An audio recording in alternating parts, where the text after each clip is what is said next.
देर नहीं की, तुरंत बांदी को बुलाया और कहा चली जाओ, जाकर के मेरे पति को ले आओ। ऐसा ही नहीं, अरे बांदी लई बुलाई, कहीं समझ आई चली निकजारी, और मेरे राजा को टेर के आंगन में बहना लारी। मेरे राजा को टेर के आंगन में बहना लारी।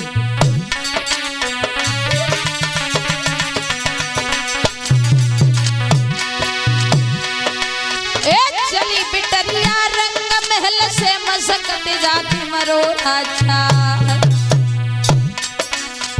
चटक चुनरिया दमकत जावे, धोतिया दवते पाए सो जाए। जा गई बांधी बांधी बांधी लगी बराबर जाए। राजा बैठो तो गद्दी पे झुके, बांधी ने करी प्रणाम।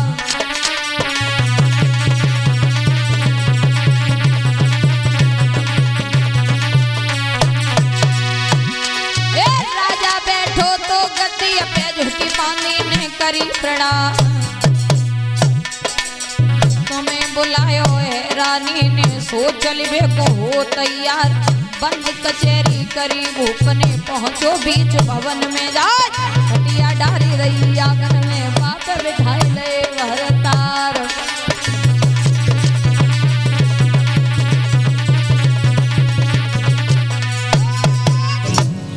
देर नहीं की, बांदी को भेज करके महाराज को आंगन में बुलवा लिया। रानी ने आसन डाल के बिठाया और कहने लगी, महाराज सुनिए, 10 काम छोड़ के नाय लेना चाहिए। 10 काम छोड़ के नाय लेना चाहिए और 20 काम छोड़ के खाए लेना चाहिए।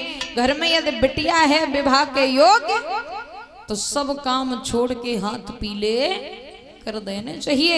क्योंकि महाराज विद्वान यहाँ तक लिखते हैं, कुंवारी कन्या घर में यदि घूम रही हो और माँ बाप देखें तो पाप लगता है, इसलिए बिटिया के पीले हाथ कर दो। राजा बोला, बात ठीक है, लेकिन बात ये भी है, मेरी एक बिटिया है। जब तक हमें कोई योग्य वर नहीं मिलेगा तब तक विवाह कैसे कर देंगे। लेकिन बात यही है, जहाँ ढंग का घर मिल जाता है वहाँ अच्छा वर नहीं मिलता, और जहाँ अच्छा वर मिल जाता है वहाँ ढंग का घर नहीं मिलता। और मैंने बताया था उस दिन, बिटिया को घरहीन कर दो पर वरहीन न करो। राजा ने कहा, चिंता न करो, मैं जल्दी ही कोई योग्य वर दे करके बिटिया के पीले हाथ कर दूंगा। अब तो देर नहीं की, सभा में पहुंचे हैं महाराज। मंत्री को बुला करके राजा ने संकेत किया, भैया मंत्री, घर में बिटिया मेरी विवाह के योग्य, तुम्हारी नजर में कोई योग्य वर हो तो बताओ। हेलो। मंत्री कहने लगा, महाराज हमारी जरूरत तो तब पड़े जब घर में पुत्र न हो। पुत्र आपके बराबर हैं, और जब पुत्र पिता के बराबर हो जाता है तो परामर्श लेना जरूरी होता है। तुम्हारे घर में 5 बेटा हैं, उनसे पूछो। बोली, बात तो ठीक है। अब राजा ने पुत्रों को बुलाया तो बारी बारी से